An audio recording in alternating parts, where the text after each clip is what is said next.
President Trump and I met today as leaders of two sovereign independent nations. And I want to thank the President and the members of his cabinet that attended for welcoming me and my colleagues to the White House and for our very constructive discussions.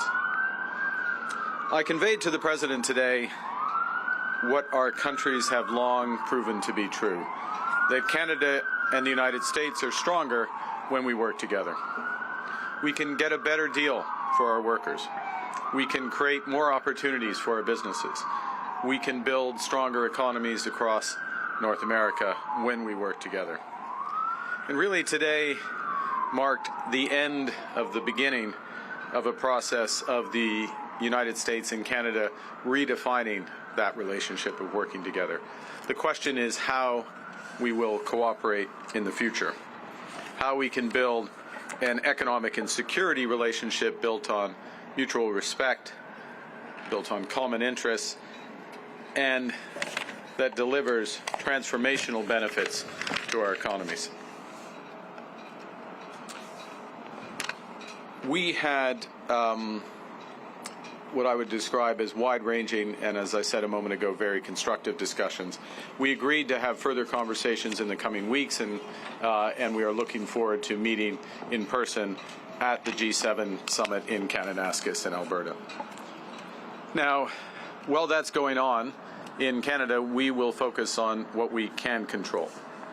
Alors, demain, so tomorrow I will be meeting with the First Ministers for a call to discuss the conversation that we had here today and to also discuss the work ahead. We are going to reinforce our strength at home. We will reinforce Canada's security for an increasingly dangerous and divided world. We will transform our border security, our security in the Arctic, and our support for our allies around the world. We'll build an economy that creates jobs, grows incomes, and withstands shocks, when, in fact, the strongest economy in the G7, an economy that works for everyone. We will build a renewed Canadian economy where everyone can succeed in a world that is being deeply transformed. We will build infrastructure that will allow businesses to access the new markets around the world. And we will build a single Canadian economy, not 13. We are masters in our own home, and we can give ourselves far more than any foreign government can ever take away. So now is the time to build, and based on the discussion today, to build at home and to build with our partners abroad, including the United States. Merci beaucoup. Thank you very much, and I look forward to your questions. Thank you, Prime Minister. We'll now begin the press conference. We'll begin with questions from the traveling delegation. First question, première question. Good afternoon, Prime Minister. Tonda McCharles, Toronto Star. I was watching your face through the meeting in the Oval Office, and I wondered what was going through your mind when the President talked about erasing the artificial border and how he criticized your predecessor and Madam Freeland. Thank you for your question. I'm glad that you couldn't tell what was going through my mind as that was going through. With respect to the first point, the President has made known his wish about that issue for some time. I've been careful always to distinguish between wish and reality. I was clear there in the Oval Office, as I've been clear throughout on behalf of Canadians, that this is never going to happen. Canada is not for sale. It never will be for sale. Some things, as I said in the room, some things are never for sale, and he agreed with that. I distinguish between the two, and then with respect to the importance of reestablishing a constructive relationship for negotiations of a partnership, of an economic and security partnership, which is what we were here for. I look forward, not back, and I think we established a good basis today.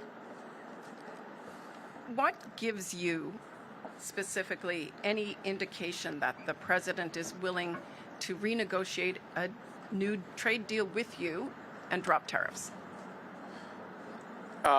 apart from the fact that he said that he would, is willing to have that negotiation. I think that's the main thing. That doesn't presuppose the outcome of the negotiation. As I've emphasized, it's a complex negotiation. There'll be zigs and zags, difficult aspects to it. But the prospect is there. We discussed it in more detail. And as I said a moment ago, we'll be following up both between officials, but also he and I in the coming weeks. Thank you. Bon. Sorry. Thank you. Thank you. Bonjour, Monsieur Carney. Bonjour, madame. Hello, Avec quoi Mr. Carney. ressortez-vous concrètement de What cette are you rencontre? coming out of this meeting from Mr. Trump with? Well, we had a wide-ranging discussion. We dealt with a number of issues that involve Canada's trade relationship with the United States. And we have a concrete path forward. We had an exchange of views with respect to tariffs and strategic goals on the part of both Canada and the United States. And there are a number of issues where we can advance that discussion. So there is a plan, and there is also a desire on the part of both countries to move forward with those discussions. Quand il a été question, quand on a posé la question à M. Trump sur Now, les when tarifs, Mr. Trump was s'il avait, asked about l'intention, tariffs, si vous pouviez faire quelque chose pour les lever, if he pour could supprimer, il a do dit something non. about Comment lifting est-ce them, que he vous said allez- no. So, well, that was not a surprise to me, not at all. Because this is a very complex situation. There are a number of different tariffs in place, and there are connections between those various initiatives, and the world is increasingly dangerous and divided. So our trade and security relationship is complex.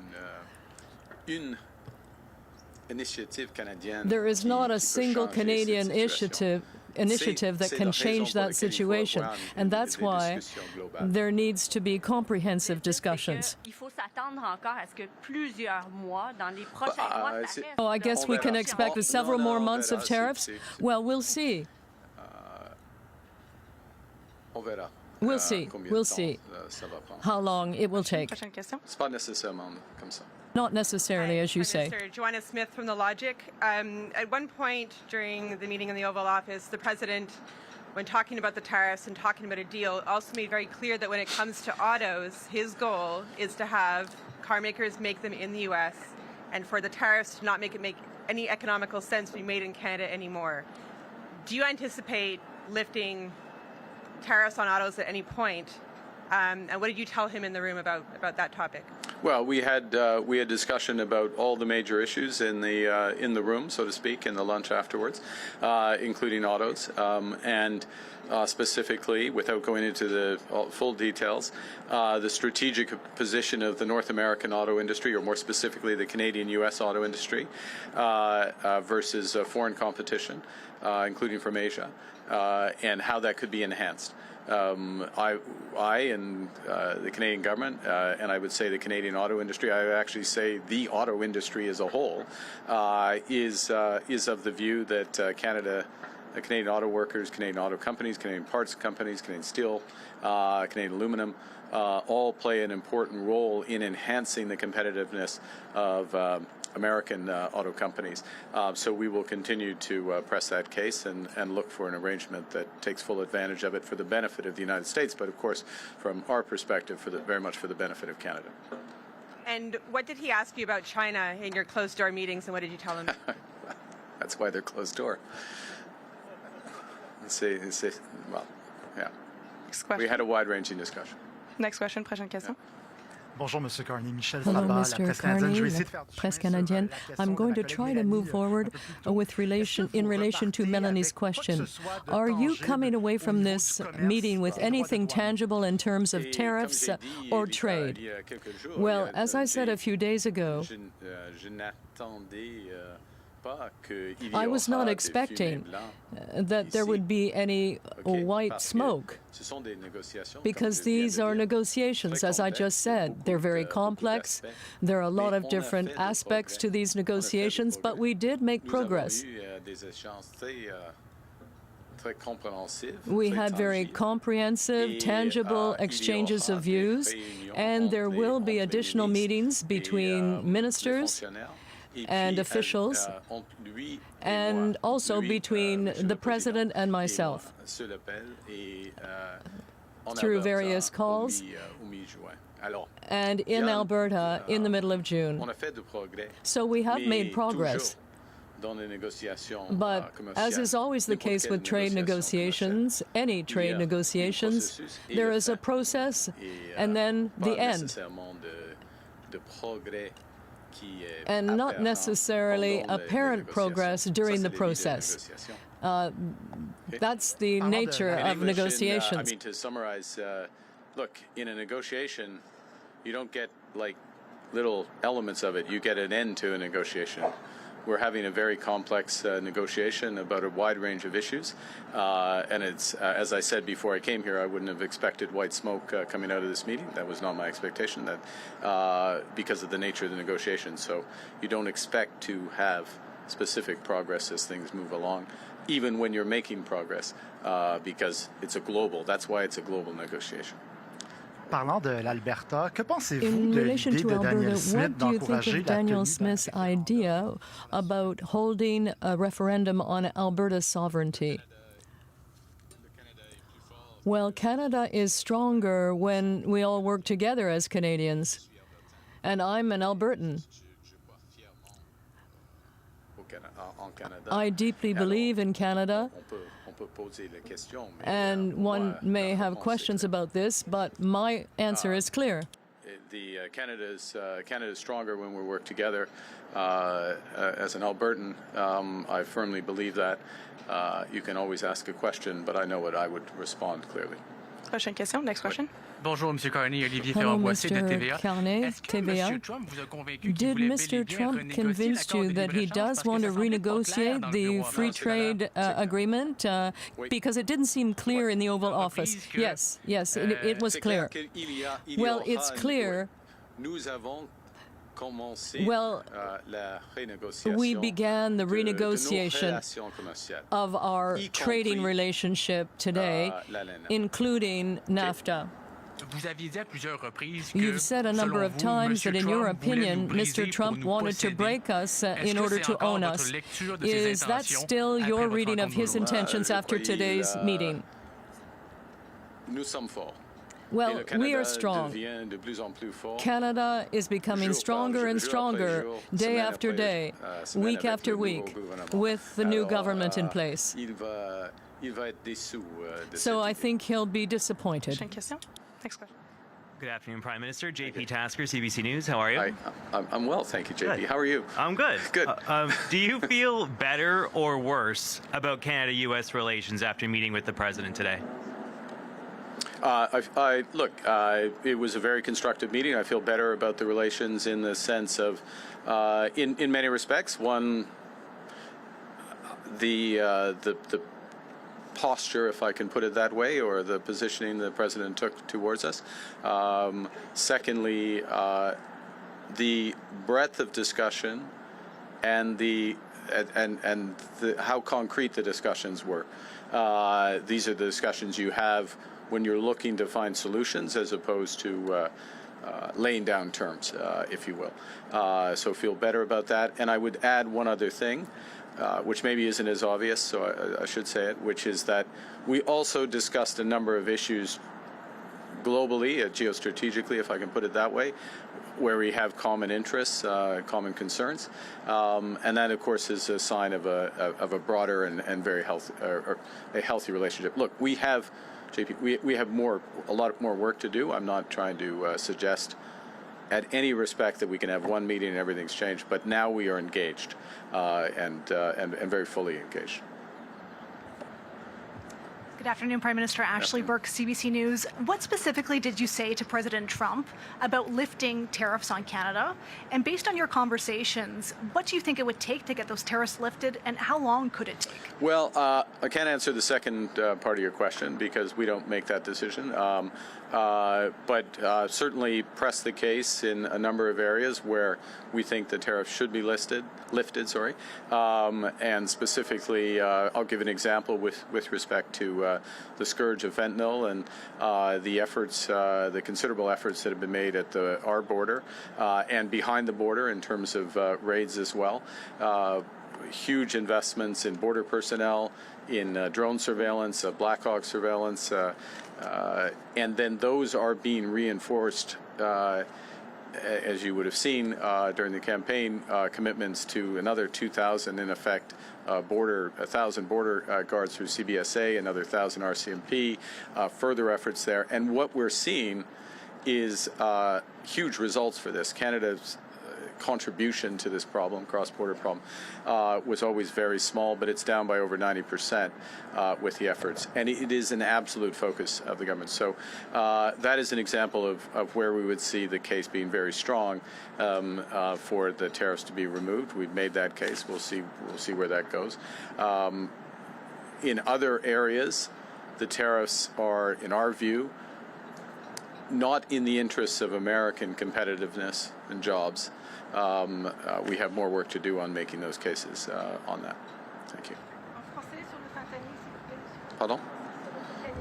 Sur le fentanyl. On fentanyl, well, we've made a lot of progress when it comes to fentanyl.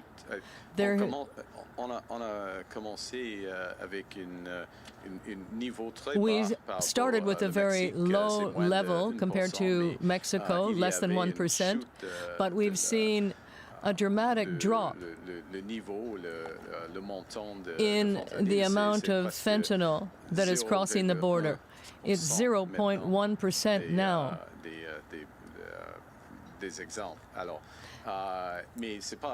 But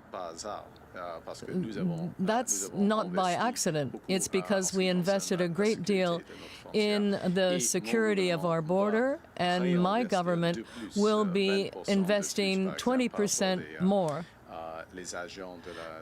when it comes to border agents and RCMP. So in terms of lifting the tariffs, I think we have very strong arguments at this time. Hi, Prime Minister. Stephanie Taylor with the National Post. I heard you say, there's a difference between the President's comments around Canada becoming a 51st state as a wish versus a reality. You told him that Canada was not for sale. But many Canadians are offended and deeply angered by the fact that he keeps repeating this comment. So have you asked the President to stop calling Canada the 51st state? Yes. Today. Okay, specifically, what did you ask him? Exactly what you just said. But what words did you use? How did you ask him? Look, I gave you an answer. Do you have a follow-up? En français. What was his answer? Well, we'll look. I don't know. He's the president. He's his own person.